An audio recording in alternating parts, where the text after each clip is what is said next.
शुरू किया था उसका नाम क्या था? देखे ना, इसीलिए कह रहा था एजुकेशन बहुत जरूरी है।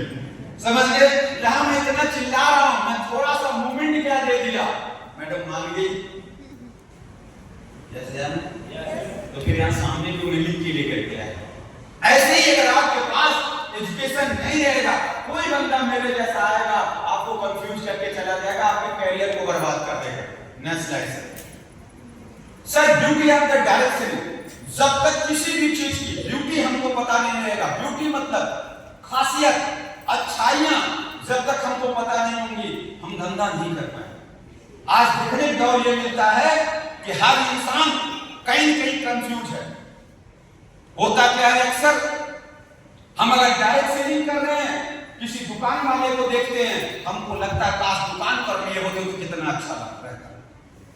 मतलब वही बात आ जाती है, अपने खेत में खड़े हो जाओ, दूसरी खेत हरी दिखती है, उसका दिन भर में 2-4 पत्ती बिक गया, और आप हो सकता है उसी बिकने के टाइम उसकी दुकान पे आ गए, 2 पत्ती 100 की दे दिया, हमारे दिमाग में आ गया, नहीं यार वो लूट रहा है, वो दुकान इसकी चाहिए, हम भी दुकान खोले तो क्या हो।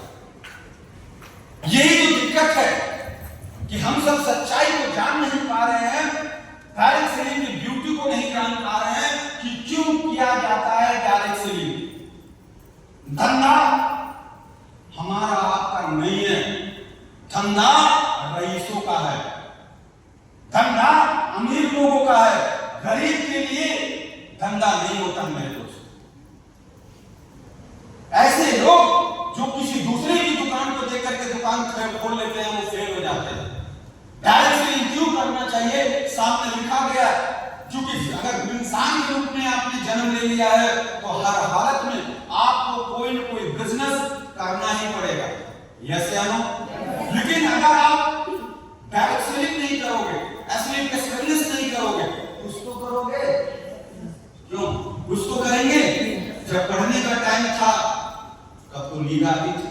यस या नो? सही वक्त तो हमने गुजार दिया, तो जिंदगी जीने के लिए कुछ न कुछ तो करना पड़ेगा। क्या नौकरी मिल जाएगी? इतनी आसान दिख रही भाई? दिख रही है तो बता दो मुझे। अरे अगर मिलती भी रहेगी ना, बगलिया वाला बैठ सर्टिफिकेट जाकर दिखा करके आपकी नौकरी छुपा दे। यस या नो? यानी मतलब मैं कह सकता हूँ, घास के ढेर में से सुई खोजने को आज के जमाने में, यानी भगवान ने लेके आई। अब सवाल ये आ गई कि ब्यूटी है क्या? क्यों हम लोग डायरेक्ट सेलिंग की खूबसूरती नहीं पहचान पाते? क्योंकि कभी हम लोगों ने कंपेयर ही नहीं किया डायरेक्ट सेलिंग। क्योंकि मार्केट में जितने भी अदर सोर्स हैं पैसे कमाने के लिए, उस अदर सोर्स में कुछ चीजों की जरूरत होती है। पहली चीज की जरूरत होती है वो होता है इन्वेस्टमेंट। क्या?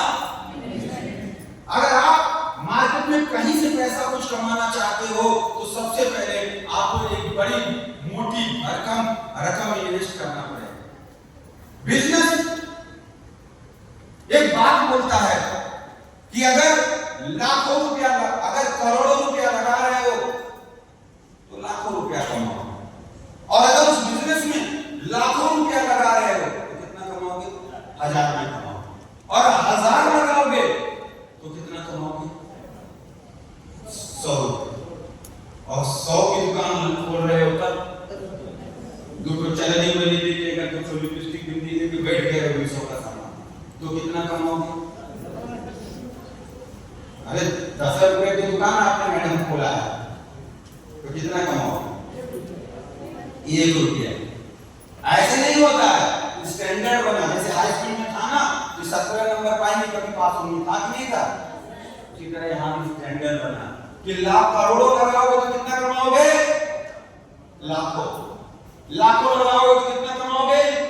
हजारों। हजारों लगाओगे तो किसमें आ जाओगे? सैकड़े। सैकड़ा लगाओगे तो कितना आ जाएंगे? बात समझ में आएगी नहीं आएगी? कम होता चलता है। अब सवाल ये है कि अगर हम कोई इस मामले पर हमारे अभ्यागता के कारण, हमारे आधे ज्ञान के कारण हमने डायरेक्ट सेलिंग को नहीं चुना, हमने अदर बिजनेस में हाथ पांव मारने की कोशिश किया, कितना बेनिफिट होता है? यहाँ कई कुछ लोग बैठे होंगे, मैं खड़ा करूंगा। पहला चीज क्या होता है? इन्वेस्टमेंट। किसकी जरूरत होती है?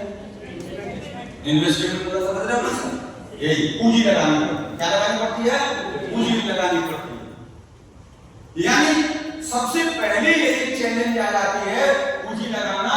और हम लोग ऐसे इंसान हैं कि मरना नहीं चाहते हैं लेकिन स्वर्ग जाना। आज आप जाना, अभी पापा से बोलना मुझे KFC कंपनी का फ्रेंचाइजी लेना है, मुझे 2 करोड़ रुपया दे दो। पिताजी क्या बोलेंगे? अरे अभी का नहीं